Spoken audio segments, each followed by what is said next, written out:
C'est parti pour les problèmes à une inconnue. Alors le titre le plus exact devrait être plutôt les problèmes qui amènent à poser une équation à une inconnue. Parce que dans ces problèmes, parfois, il y a une inconnue ennemie, une deuxième inconnue qui est tellement simple qu'on la parle pas, mais elle est quand même là.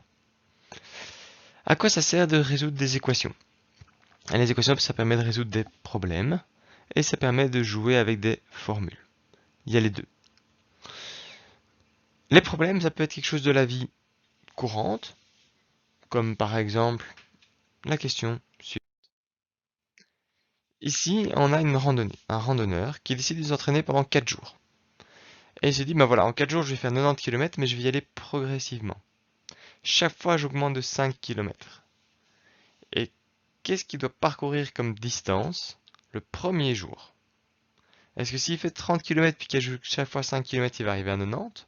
Ou est-ce qu'il doit en faire 10 et puis s'il ajoute 5 fois 5, c'est bon? Qu'est-ce qu'il doit faire?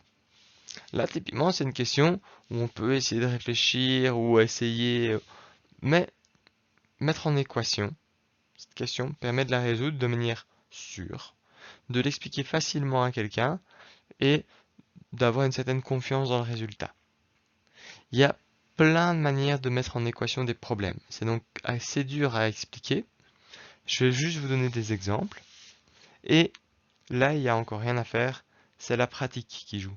C'est à force d'avoir l'habitude de jouer avec les mathématiques et l'habitude de poser des équations. C'est ce qu'on appelle mettre en équation un problème. J'ai mis donc l'énoncé en haut à gauche. Ici, on se dit, bon voilà, il va s'entraîner 4 jours. Ça veut dire qu'il va faire une certaine distance 1, plus une certaine distance 2, plus une certaine distance 3, plus une certaine distance 4. Ça, c'est le jour 1, le jour 2, le jour 3 et le jour 4. Et au total, ça doit faire 90 km. On voit donc que j'ai une équation. La somme des kilomètres parcourus à gauche est égale à 90 km. C'est pour ça que c'est une équation, une égalité. C'est deux choses qui sont équivalentes. Ce qui marche chaque jour sommé est égal à ce qui fait là. Et là, c'est très important ensuite de se poser la question de c'est quoi mon inconnu? Qu'est-ce que je ne sais pas? Et une autre manière de le faire, ben là en fait je sais pas plein de choses. On peut se poser la question autrement, qu'est-ce que je cherche? Ben, je cherche à savoir la distance parcourue le premier jour. Donc la distance parcourue le premier jour, je vais noter ça x. X est la distance parcourue le jour 1.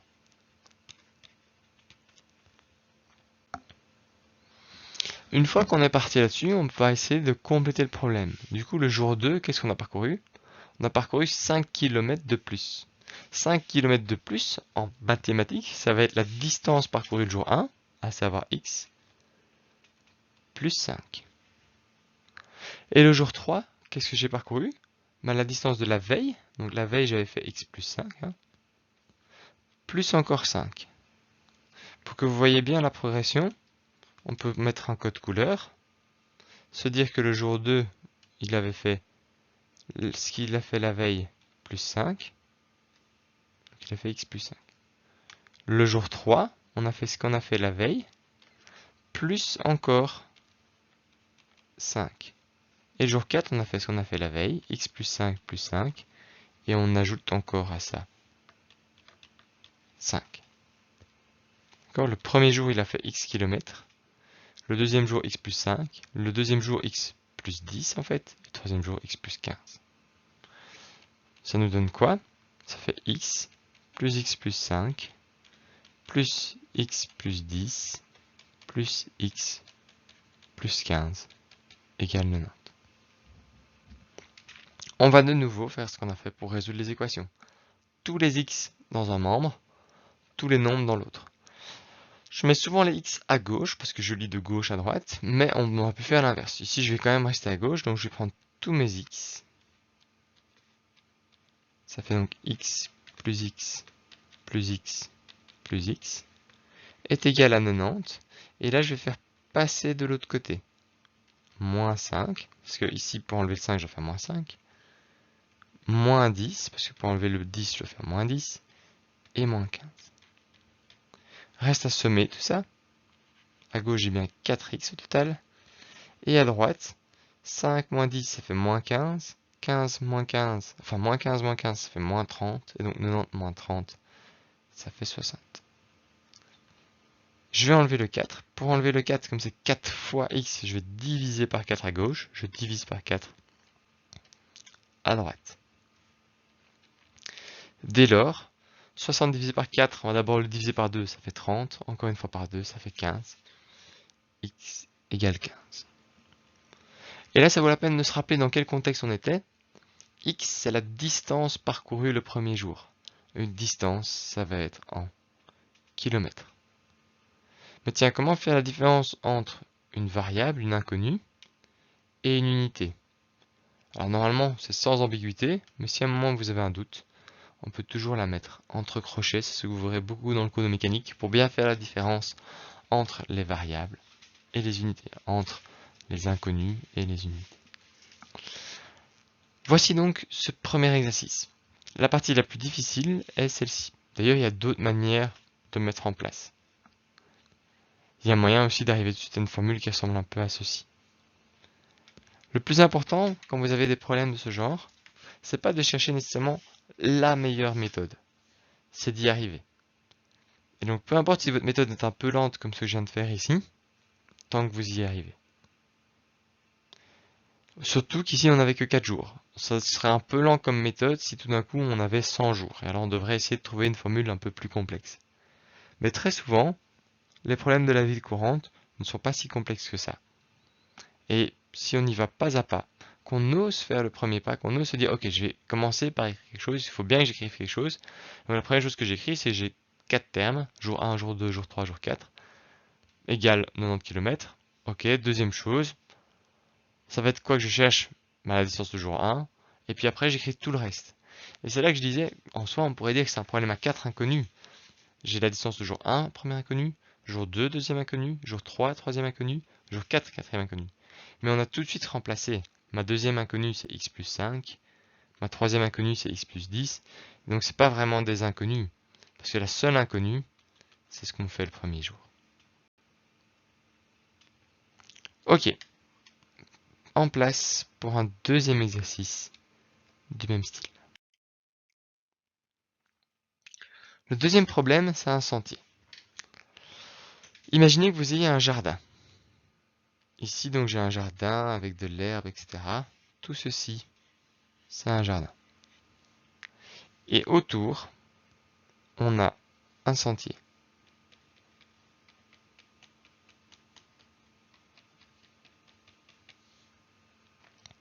Mon sentier, j'ai envie qu'il fasse 2 mètres de large. C'est ce que vous voyez là. Pour rendre le schéma un peu plus clair, hop, enfin non, on va garder les couleurs. De plus, je sais que la longueur du jardin, c'est 8 mètres ici. J'ai un jardin de 8 mètres de long. Là, vous êtes en train de faire vos plans. Et j'aimerais bien, maintenant, que la superficie de mon sentier et de mon jardin soit identique. Que j'ai autant de mètres carrés de sentier que de jardin.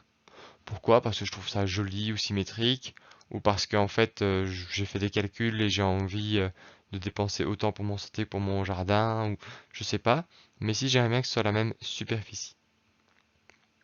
Résolvons ce problème. C'est parti pour résoudre cet exercice. Donc on a mis le schéma là-haut. Ici, comme d'habitude, on sait déjà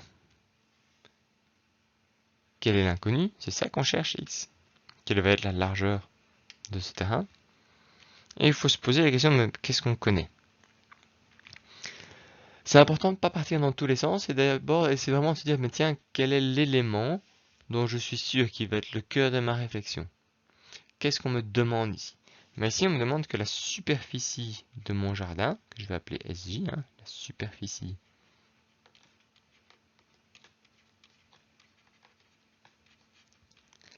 jardin, on demande qu'elle soit égale à la superficie de mon sentier.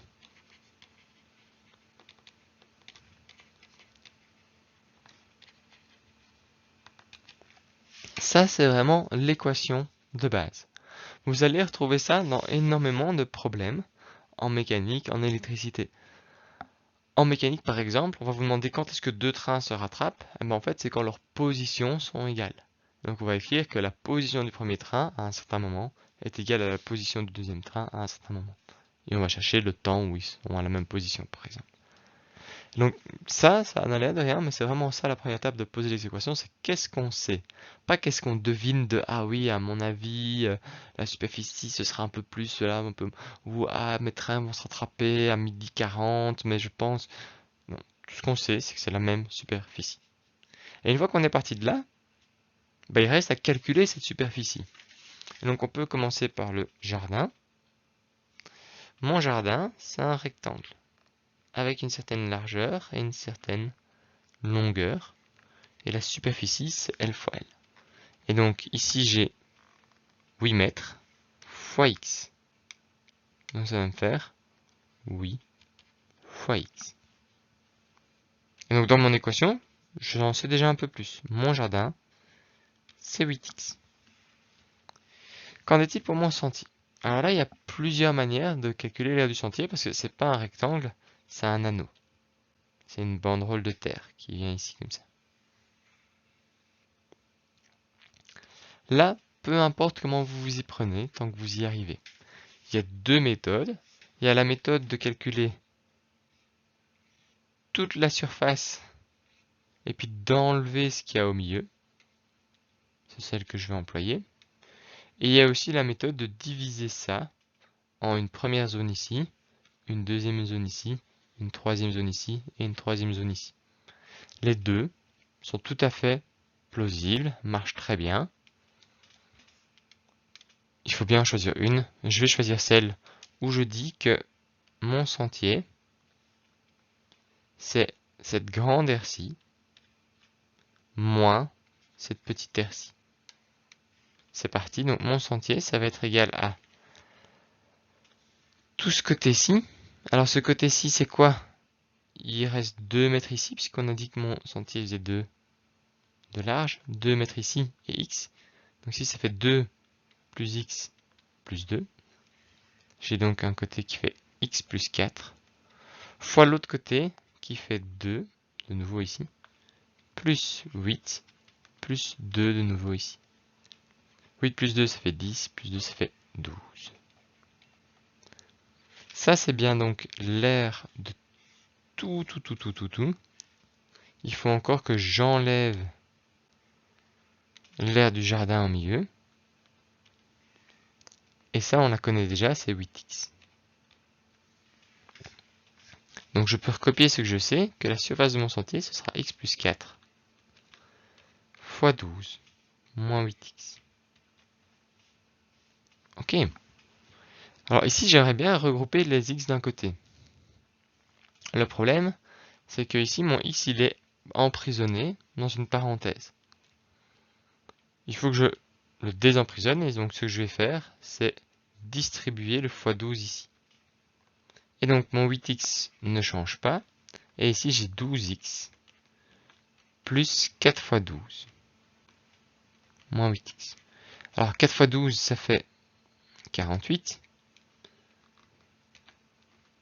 Mais souvent dans les équations, ça ne vaut pas nécessairement la peine de calculer tout de suite, parce que ça va peut-être se simplifier après. À voir. Si ça vous aide de le calculer tout de suite, vous pouvez, mentalement ou avec la calculette. Maintenant que j'ai ceci, je vais mettre tous les x d'un côté, donc 8x il est déjà du bon côté. 12x il doit passer de l'autre côté, pour enlever 12x je dois faire moins 12x, des deux côtés, donc ça devient moins 12x. Le 4 fois 12, il est du bon côté, du côté juste des nombres. Et le moins 8x, pour enlever moins 8, je dois faire plus 8. Et donc ça fait plus 8x. Des deux côtés. Ah, ça résout ceci. 8 plus 8, ça fait 16, moins 12, ça fait 4. Donc j'ai 4x égale 4 fois 12. Pour enlever le x ici, je dois diviser par 4. Si je le fais à gauche, je le fais à droite. Et donc on voit que mes mon 4 se simplifie à gauche et à droite. Et donc j'ai x égale 4 fois 12 sur 4. Et donc x égale 12. Attention, on a mis en mathématiques pour nous aider à résoudre ce problème, mais il ne faut pas oublier de quoi on parle. Depuis tantôt, on parle de longueur de jardin, de sentier de 2 mètres de large. Et donc ici, x doit valoir 12 mètres. Donc si j'avais décidé que mon jardin faisait 8 mètres parce que j'étais obligé, que je voulais faire un sentier chaque fois avec 2 mètres de large, et bien ici je suis obligé d'avoir cette distance-ci qui vaut 12 mètres si je veux avoir un truc bien symétrique en termes de surface, que la surface de mon sentier soit égale à celle de mon jardin.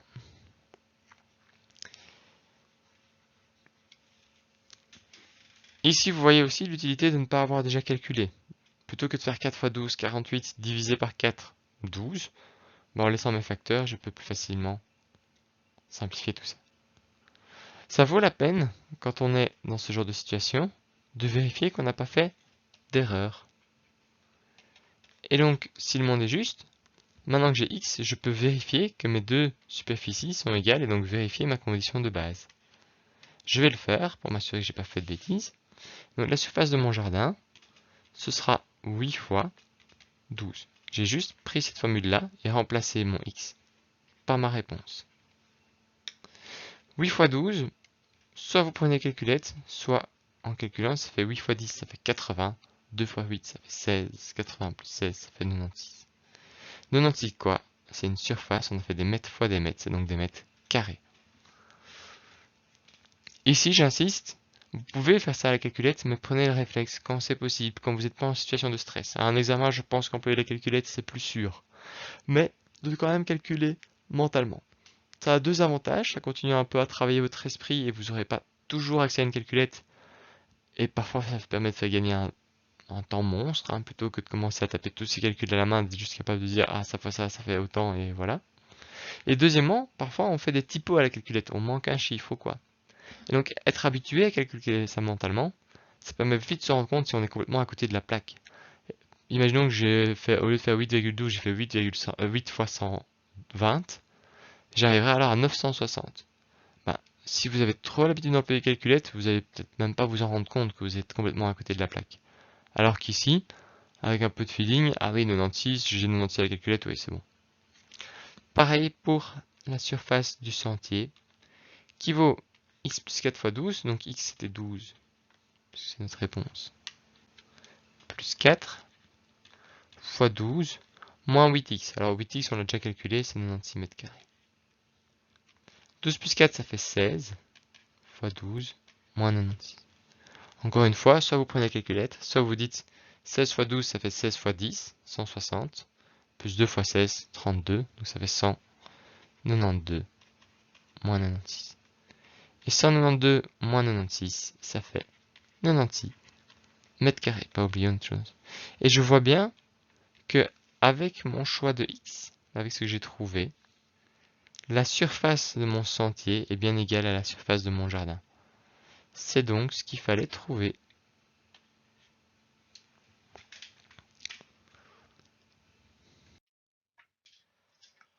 Que conclure? Conclure que pour une mise en équation, il vaut mieux toujours commencer par écrire ce qu'on connaît. Ensuite, on va ajouter des conditions. Si vous êtes ici, c'est peut-être que vous avez eu du mal à résoudre les échalotes et les oignons, qui est le test qu'on vous demandait à avoir. Je vais juste vous donner une idée des équations à écrire.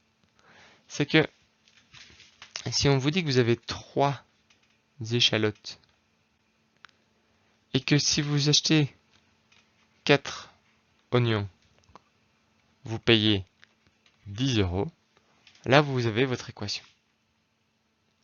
Par contre, ce qui est compliqué ici, c'est que vous avez deux inconnus. Ça, c'est le prix d'une échalote. Ça, c'est le prix d'un oignon. Si ce que je vous dis ne vous parle pas du tout, allez voir le test. Dans le test, on vous demande, voilà, j'ai acheté 3 échalotes, j'ai acheté 4 oignons, ça m'a coûté 10 euros. Non, ça m'a pas coûté 10 euros. Ça m'a pesé 100 grammes, pardon. Eh ben, quel est le poids de chaque échalote et de chaque oignon. Ici, ce qu'on vous dit en plus, c'est que une échalote, c'est par exemple la moitié d'un oignon. Et donc c'est là que votre équation avec deux inconnus, deux choses que je ne connaissais pas, grâce à cette information, devient une équation à une inconnue. Parce que mon échalote, je peux dire maintenant que c'est un demi-oignon. Et puis recopie dessus. Et là, j'ai une équation où l'inconnu c'est O, mais j'aurais pu appeler ça X évidemment. Et je vais devoir trouver E. Et comment est-ce que je trouve E après? Grâce à cette équation. Donc là, on est déjà dans le début du prochain chapitre, qui est j'ai deux équations à deux inconnus. J'ai celle de gauche qui est mon équation principale, et ici j'ai une toute petite équation à droite. On est un peu entre les deux. On ne sait pas si on est vraiment à deux inconnus ou une inconnue. Ici, on va dire qu'on est à deux inconnus, mais que c'est un cas simple. Dans la prochaine vidéo, vous verrez des cas un peu plus complexes. Voilà, si ceci vous n'y êtes pas arrivé, si malgré les deux vidéos vous avez toujours du mal à mettre en équation, si vous n'arrivez pas à obtenir la clé, ne restez pas bloqué. Allez sur le forum, posez des questions à vos camarades, à nous, et surtout, n'hésitez pas à partager votre solution ou surtout vos questions. Donc je répète, si vous n'y arrivez pas, essayez, notez sur une feuille de papier, prenez une photo, déposez-la sur le forum et dites voilà, c'est ce que j'ai fait, j'ai pas la bonne réponse, pourquoi? On vous souhaite un bon travail et à bientôt.